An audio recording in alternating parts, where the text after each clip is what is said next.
საღამშვიდობისა ეთერში არიან მე ნინო ჟიჟილაშვილი ვარ. ეროვნული ვალუტა დოლართან მიმართებაში დღეს 6 თეთრით გაუფასურდა 20 დეკემბერს 1 დოლარის ოფიციალური ფასი უკვე 2 ლარი და 74 თეთრი იქნება.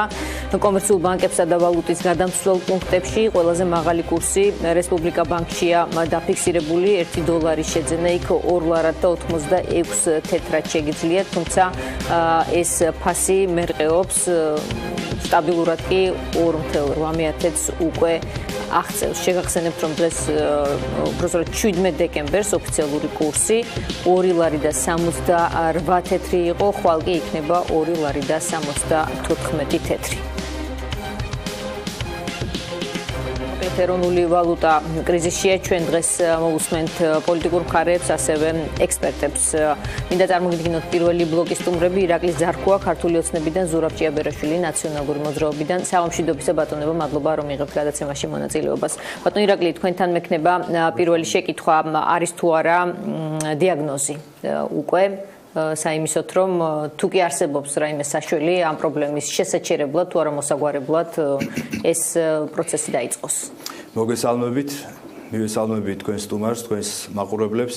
მადლობა მოწვევისთვის. ხო, რაც შეეხება ეროვნულ ვალუტას, ბუნებრივია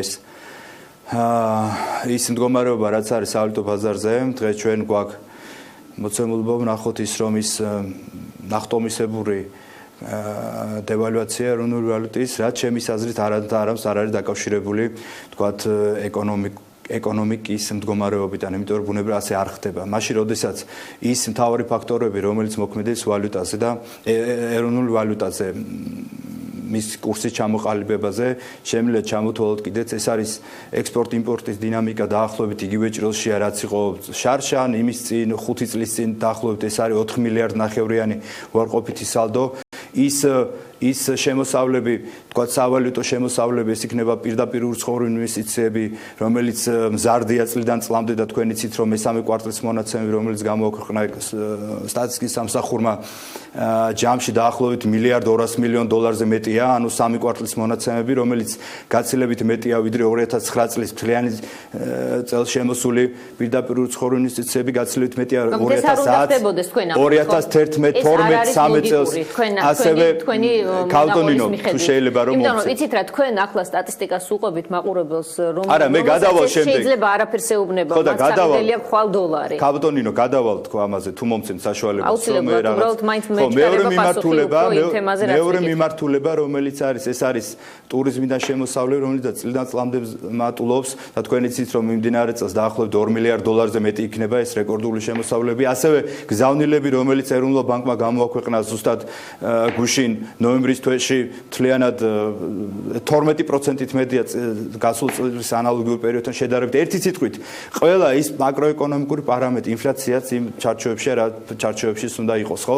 ყველა ეს პარამეტრი სწორედ მიუთითებს იმაზე, რომ ეროვნული ვალუტა კი არ უნდა გაუფასურდეს, არ უნდა გამყარდეს. გამომდინარე აქედან და კიდევ ერთხელ მინდა ქალტონინო ერთი მთავარი რამ დავაფიქსირო, მე კი ვარ ქართული ოცნების წარმომადგენელი და მხარდამჭერი, მაგრამ ეხლა რასაც მე აზრებს ვაჟღერებ, ხო, ეს არის პირადად ჩემი რიგითი ირაკლის ზარქოს ეკონომისტის პოზიცია და შეიძლება ან გაიზიაროს, ან არ გაიზიაროს მთავრობამ, ხელისუფლებამ. მე მთავრობის წარმომადგენელი არ ვარ. ეს მინდა რომ დავაფიქსირო. ასე რომ გამომდინარე აქედან, ჩემთვის ბუნებრივია ცოტა გაუგებარია ეროვნული ვალუტის ასეთი მყისიერი გაუფასურება. მე მესმის საერთაშორისო გამოწვევების, მე მესმის თურქეთის, იმიტომ რომ ის მთავარი საავჭრო პარტნიორია ჩვენი, ისიც არის და უნდა ითქვას ეს, რომ დოლარი არა მხოლოდ საქართველოში, არამედ მთლიან ზოგადად დოლარი გაძვირდა მსოფლიოში ყველა ვალუტის მიმართულებით, თუმცა აი ეს ბოლო დღეების თან ჩემს, ასე ვთქვათ, აი ამ კითხვის ნიშნებს ამძაფრებს ის გარემოებაც, როდესაც ჩვენ გქონდა ორი შემთხვევა, როდესაც ასეთი მყისიერი გაუფასურება მოხდა ეროვნული ვალუტის, პირველი როცა მთავრობა მტკიცდებოდა და დებატები იყო პარლამენტში და მეორე როცა ბიუჯეტი მტკიცდებოდა, იმ დღესაც ეს გახსოვს საათობრივად 2 წელი. ჩემი აზრით, აქედან გამომდინარე, რას მოვაყოლე საბაბი, არც მიზეზი, რა შეიძლება იყოს ამ ყოველთვის. ხო და რას მოვაყოლე ახლა ეს ჩემის, რომ ხო არ ჯობია თქო, მე ვფიქრობ, რომ იქნებ ეროვნულმა ბანკმა გააკეთოს ისე, რომ დოლარზე მოთხოვნის სტრუქტურა უფრო საჯარო გახადოს.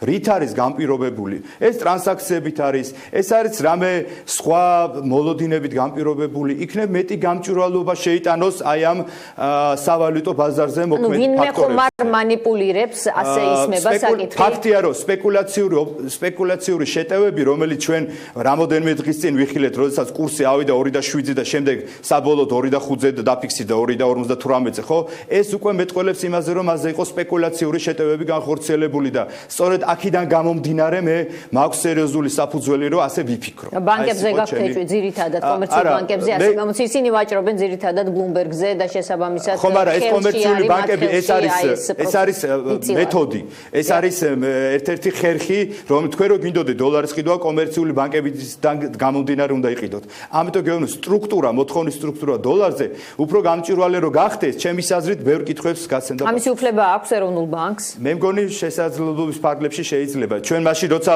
გავიგეთ რომ თურმე TBC ბანკმა გარკვეული ის განახორციელა ხო ტრანზაქციების შესაძლებელი აქაც გავიგოთ ხო რომელი ბანკი თქვათ თუ რომელი კომერციული თქვენ ფიქრობთ რომ მაკროეკონომიკური პარამეტრები არანაირად არ არის გამსაზღვრელი ამ მომენტისთვის თქვათ ვალუტის ეს არ მხოლოდ ჩემი პოზიცია ქალტონ ეს არის საერთაშორისო სავალუტო ფონდის და მსოფლიო ბანკის დასკვნებიც რომ მაკროეკონომიკური პარამეტრები საქართველოში არის იმაზე უკეთესი ვიდრე იყო გასულ წლებში და ერთ-ერთი საუკეთესო მსოფლიოში და ამაზე გარემო ფაქტორებიც ამ მომენტისთვის არ არის ისეთი რთული როგორც იყო თქვათ პირველი რყევის დროს როდესაც რეგიონში გარემო ფაქტორები ყოველდღიურად გაუფასურდა ადგილობრივი ეროვნული ვალუტები თქვათ თურქეთში ვერ დაგეთანხმებით ქალტონინო იმიტომ რომ ყოველდღიურად მძიმდება გარემო ფაქტორები თურქეთიდან გამომდინარე მათ შორის დოლარის გაძვირებიდან გამომდინარე თუმცა ეს არ არის საფუძველი რომ ასეთი მყისიერი გაუფასურება მოხდეს ამაზე მაქვს საუბარი ბატონო ირაკლი თქვენი აზრით რა წილი აქვს აი ამ პანიკაში კრიზისში მთავრობას რომელმაც კონკრეტული გეგმა გამოაცხადა თუმცა ამ გეგმაში იყო უფრო სხვა მიმართულებები ასახული ვთქვათ იქ გადასახადების მატება კონკრეტული რეგულაციების შემოღება და ნაკლებად ვთქვათ ლარის კურსის თემა თუმცა ლარიზაციის პროექტად ასე ვთქვათ გასაღდა აბჭყალებში რომ ჩავსვათ ეს პროექტი რამაც მეორე დღესვე მიცა ბაზრის მხრიდან რეაქცია პროცესს არის თუ არა მთავრობის ნეგატიური წვლილი პროცესში. ვერ გავიზიარებ თქვენს პათოს, როცა ამბობთ. მე მხოლოდ კითხვას ვსვამ. ხო, მე პირიქით გონია რომ დიახ უბრალოდ დროში არის შემისაზე დაგვიანებული ლარიზაცია აუცილებელი გადასადგმელი ნაბიჯი იყო, იმიტომ რომ ჩვენ სამწუხაროდ ისეთი ეკონომიკის პირობებში ცხოვრობ, სადაც დოლარიზაციის კოეფიციენტი საკმაოდ მაღალია და ეს წლიდან წლამდე მატულობდა სამწუხაროდ. მხოლოდ ეხლა გახდა შესაძლებელი, როდესაც შეიცვალა ეროვნული ბანკის ხელმძღვანელობა, როდესაც მოვიდა უკვე ახალი ხელისუფლება, რომ ეს ლარიზაცია მთავრობასთან ერთად უფრო შეთანხმებულად ყოფილიყო განხორციელებული და რას გულისხმობს ეს? ის რომ სავალუტო რყევები ნაკლებად აისახოს ჩვენი მოსახლეობის განკარგვად შემოსავლებს. ამაზე საუბარი. ეს არის მიზანი და მთავარი ამოცანა აი ამ ლარიზაციის, რომ რამენაირად იქნებ ეს სავალუტო რყევები უმტკივნეულოდ აისახოს ჩვენს მოსახლეობაზე. რაც შეეხება დედოლარიზაციას, ბუნებრივია ეკონომიკას წაადგება, ეს არის მთავარი საფუძველი, რომ ჩვენ სწრაფი ეკონომიკური ზრდა მივიღოთ, იმიტომ რომ გვინდა თუ არ გვინდა ჩვენ უნდა მოვახტინოთ მაქსიმალურად ჩვენი ეკონომიკის დოლარისგან, ასე იქცევა მთელი წამყვანი ქვეყნები, ასე უნდა მოიქცეთ ჩვენც, იმიტომ რომ ეს არის ერთადერთი ამ მოცემულობაში ერთადერთი სწორი და უალტერნატივო გადაწყვეტილება. თუმცა მტკივნეული გარკვეულწილად მოდით ზურაბ ჭიაბერაშვილს ვკითხავთ ახლა ჩვენ რაშია საქმე მისი აზრით მისი პარტიის პერსპექტივით ბატონო ზურაბ ჩვენ მოგვისმენია ახლა ერთი კრიტიკული მოსაზრება თქვენი მხრიდან ბოლო დღეების განმავლობაში ამ ეთერშიც მათ შორის თუმცა აი დღეს კიდევ დამატებით გაუფასურებას ლარის კურსისას აქვს თუ არა კონკრეტული მიზეზები მიზეზები იგივეა რაც წინა დღეებში წინა კვირებში და წინა თვეებში ვილაპარაკეთ და ამის მიზეზი არის ის მთავრობა, რომელიც დღეს მართავს ქვეყანაში და მინდა ძალიან სამწუხარო პროგნოზი გავაკეთო. სანამ ბიძინა ივანიშვილი ქართული ოცნება და ეს მთავრობა მართავს ამ ქვეყანას, გამოსავალი არ იქნება. ჩვენ კრიზისიდან გამოსვლას დავიწყებთ მხოლოდ მას შემდეგ და მხოლოდ მას შემდეგ გველოდება წინ ეკონომიკური აღმასვლა, რაც ბიძინა ივანიშვილის მმართველობა დასრულდება ამ ქვეყანაში. სხვაგვარად გამოსავალი არ იქნება. თუმცა აი ახლა ქართული ოცნების წარმომადგენელი მართალია თავის პირად აზრს გვიზიარებდა როგორც ეკონომისტისას, მაგრამ ამბობდა, რომ არანაირი პარამეტრი ამ მომენტისთვის არ იძლევა იმის თქმის საშუალებას, რომ რაღაცა კონკრეტული სერიოზული ცვლილება მოხდა პროცესში, რაც განსაზღვრავს თქვათ ლარის კურსის ასეთ ნიშნულს. თქვენ გაიზიარებდით თქვათ ამ ინფორმაციას საფუძველი აქვს სტატისტიკის მიხედვით მართლაც და ასეა. აი რა განსაზღვრავს ამ წუთში ასეთ რყევას? ბიძინა ივანიშვილი თავად, ანუ რას გულისხმობთ თქვენ? ჩვენ ბუნებრივია ქართული ოცნებისაგან ვისმენთ თავის მართლებას, ხო? და თავის მართლება არის შემდეგი, რომ ყველაფერი არის კარგად, ყველა მაკროეკონომიკური პარამეტრი არის კარგად, მაგრამ მოქალაქეები ისმენენ ამას და მეორეს მხრივ უყურებენ სავალუტო ჯიხურების ტაბლოებზე ლარის კურს, რომელიც მუდმივად ეცემა და ჩვენ ცალ-ცალკე საუბარზე ვართ შეთანხმებულნი, მოგცემთ რეპლიკის საშუალებას და შემდეგ ბატონ ზურაბსაც თუ ექნება ამისი სურვილი. ბატონ ზურაბ გისმენთ ბრძანეთ.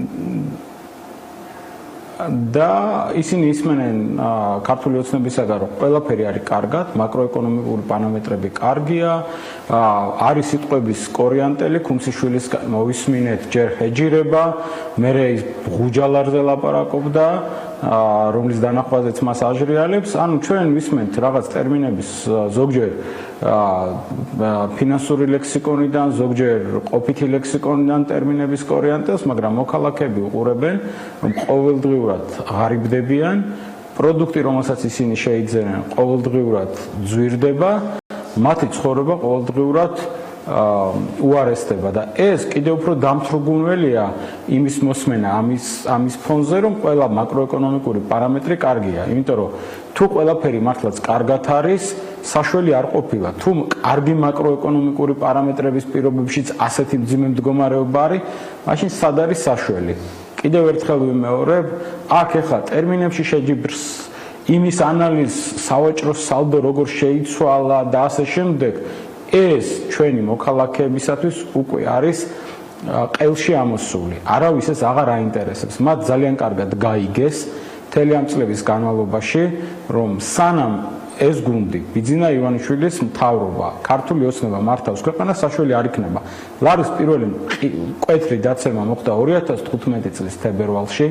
2015 წლის მარტში კვირიკაშვილმა და ხადურმა წარმოადგინეს მაშინ 4 პუნქტიანი გეგმა, სრულიად სხვანაირი პარლამენტის საკომიტეტო მოსმენაზე, გამოაცხადეს ქამრების შემოჭერა, არც ქამრები შემოუჭერიათ, იმ 4 პუნქტიანი გეგმიდან არც არაფერი განხორციელებულა, იმის შემდეგ გასული არის აგერ წელიწად ნახევარზე მეტი, ქვეყანაში არის კატასტროფული მდგომარეობა. ეროვნული ბანკის პრეზიდენტი შეიცვალა 2016 წლის თებერვალში, გავიდა 10 თვე და არაფერი სასიკეთო არ არის. ამიტომ ჩვენ ძალიან კარგად ვიცით, რომ კვირიკაშვილი იქნება თუ ღარიბაშვილი, ფინანსთა მინისტრი ხადური იქნება თუ ქუმსიშვილი. თქვენს ეთერში ამ ყველაფერს გააправებს დონდუა თუ ზარფუა. ამას არანაირი მნიშვნელობა არ აქვს, სანამ ქვეყანას მართავს ქართული ოცნება და გამოსავალი არ იქნება. ბატონ ზურაბ, აი აქ თქვენმა ოპონენტმა ასეთი თემაც წამოჭრა, რომ ჯობს გამჭვირვალე გახდეს პროცესი ეროვნული ბანკის მხრიდან იმისთვის, რომ გამოირიცხოს კიდევ რაიმე დამატებითი ფაქტორი, თუ კი ასეთი არსებობს სპეკულირების მიმართულებით ან რაღაცა ტიპის მანიპულაციებთან დაკავშირებული. ამ მიზეზს გამორიცხავდით? ქალბატონო, თქვენ მინდა დაგისვათ ასეთი შეკითხვა. 2004 წლიდან 12 წლამდე ეროვნულ ბანკზე აი ჟურნალისტი ბრძანდებით და კარგად ვიცნობთ ერთმანეთს. 2004-დან 12 წლამდე ეროვნულ ბანკზე და მის როლზე ეკონომიკაში, ვალუტის კრიზისში რამე გადაცემა მოგიმზადებიათ, ან მოქალაქეები, ეს რიტორიული შეკითხვა არის, მოქალაქეები იყვნენ დაინტერესებული იმით, ან რეზერვები რამდენი იყო, ეროვნული ბანკი ინტერვენციას აკეთებდა თუ არ აკეთებდა, ეს ყველაფერი ვალუტა, ჩვენი ეროვნული ვალუტა 1.67-ზე იდგა ისე, რომ მოქალაქეებს არც აინტერესებდათ რა ხდებოდა პროფესიულად და ტექნიკურად.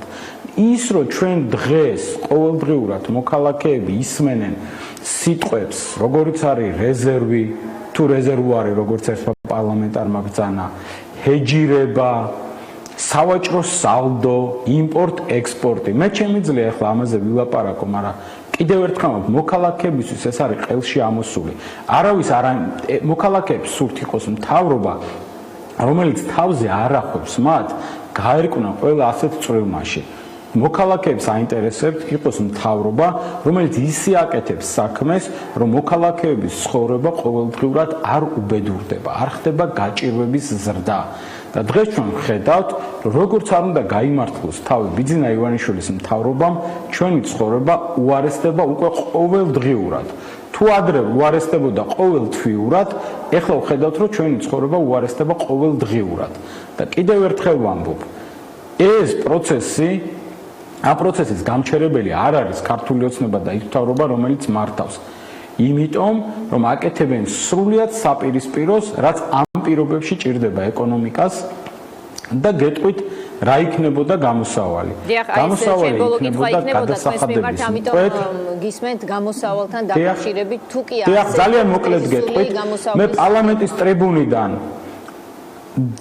პარლამენტის ტრიბუნიდან საპარლამენტო უმრავლესობას მე შევთავაზე კიდევაც. ასეთ პირობებში როცა არის ეკონომიკა, გადასახადები უნდა მკვეთრად შემცირდეს, მეტი ფული უნდა დარჩეს ხალხში. და შესაბამისად მთავრობის სვალია ხარჯებიც შეამციროს, ანუ ბიუჯეტიდან ამოიღოს უყაირათო პროგრამები, რომლის მიზანი არის ქართულ ოცნებასთან დაახლოებული კომპანიებისა და ფირმების გამდიდრება და კერძო პირების გამდიდრება. ბიუჯეტიდან ამოიღოს შეამციროს ბიუროკრატიული ხარჯი, პრემიები, დანამატები, რომელსაც ვერ ელევიან. ამის პოლიტიკური ნება კვერიკაშვილს არ აქვს. არ აქვს ამისი პოლიტიკური ნება არც ქუმსიშვილს და არც არავის. შესაბამისად, ბიუჯეტი სრულიად გაუმართლებლად გაზარდეს 2016 წლიდან 17 წელზე ბიუჯეტის ხარჯი გაზრდილი არის 1.3 მილიარდით, როცა ეკონომიკა არ იზრდება საერთოდ. საიდან უნდა იყოს შემოსავალი? ეს ამ შემოსავალს ისინი, რომ ხარჯონ და ფანტონ და ფლანგონ ფული აპირებენ ორი გზით.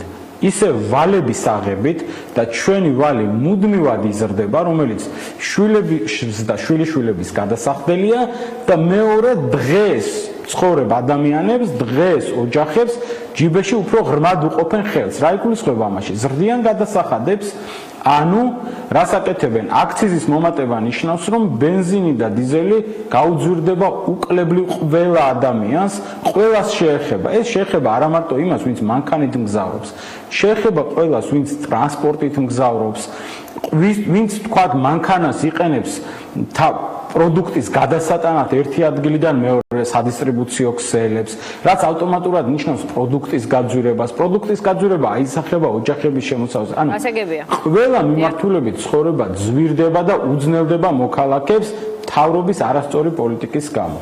ბატონ ზურაბ, თქვენს ოპონენტს ახლა შეთანხმებულნი არ ვიყავით, მაგრამ რეპლიკა აქვს თქვენს მოსაზრებაზე და რეპლიკა არა, ჯერ მინდა პოზიცია დავაფიქსირო. დიდი სიამოვნებით მე არავისთან კამაც არ ვაპირებ, დიდი სიამოვნებით. დაგაბრუნებთ უკან, ამის თქმა მინდა მხოლოდ რომ თანაბარ. არა, მე არ მაქვს სურვილი, ძალიან მე მაქვს სურვილი, რომ ჩემს ოპონენტს შეუძლია იყოს დებატების რეჟიმი. მადლობა ბატონ ზურაბ, დიდი მადლობა. გონია რომ ის საერთოდ ვერ ეკვევა და საერთოდ გასულია იმიდან. ბრძანეთ ბატონ ირაკლი, გისმენთ. პირველი ის რომ ბიძინა ივანიშვილს ვერ ვიწყებენ და მე მესმის მათი, იმიტომ რომ სწორედ ეს არის ის ადამიანი, რომელმაც რეჟიმი, დიქტატურა, რომელიც წარმომადგენლის ბატონი ჭიაბერაშვილი გახდათ, ერთ-ერთი პაიკი, სწორედ ბეჭებზე დაანარცხა და დადო.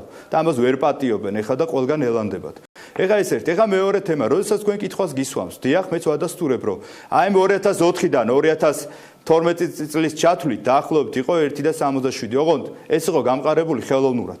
ხელოვნურად, იმიტომ რომ მილიარდობით დოლარი ჰქონდათ აღებული და ამით ხდებოდა გამყარება ჩვენი ეროვნული კურსის. ეკონომიკასთან არანაირი კავშირი არ ჰქონდა. მაკროეკონომიკური პარამეტრი, რომლითაც ფორმირდება ეროვნული ვალუტა, ეროვნული კურსი, სწორედ იყო ბოლო ადგილას 153 ქვეყნიდან 137 ადგილზე ვიყავით.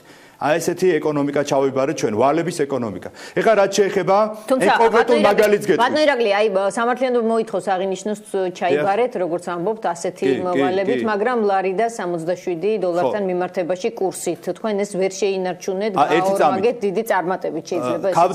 ქაბოტონინო, ეს ჩვენ შეგვიძლია შევინარჩუნოთ. უბრალოდ ჩვენ შემდეგ თაობას მოუწევთ. ეხლა როგორც ჩვენ ვიხდით ვალებს და თქვენ იცით რომ სამთავრობო და კერძო სექტორის ვალები ჯამში საკმაოდ დიდია, 14 მილიარდ დოლარზე მეტი იყო. აი ამაზეა საუბარი და დღეს ჩვენ ვიხდით ამის ნაწილს. აბა კითხეთ თქვენს, აი ეხლა გვისმენთ ალბათ, აი ეს 4 მილიარდი რო აიღეს 2012 წლამდე 300 მილიონი იყო გამოყოფილი მათ შორის იმისთვის, რა ქვია, განსაცავი მშენებლობისთვის, რომელიც დღეს ჩვენ ყოველწლიურად გვიწევს გაზპრომთან საუბარი ამ თემაზე, რომ აი რაღაც ის დამატებითი ხარჯები, რომელიც გვაქვს ზარდის, რა ქვია, მოთხოვნა ბუნებრივ აირზე, რომ ისინი აღარ არიან ხელისუფლების. ხო, ამაზე გეუბნებით, ანუ ხელოვნურად ხდებოდა, არამიზნობრივად ხდებოდა და ამით გამყარებდა.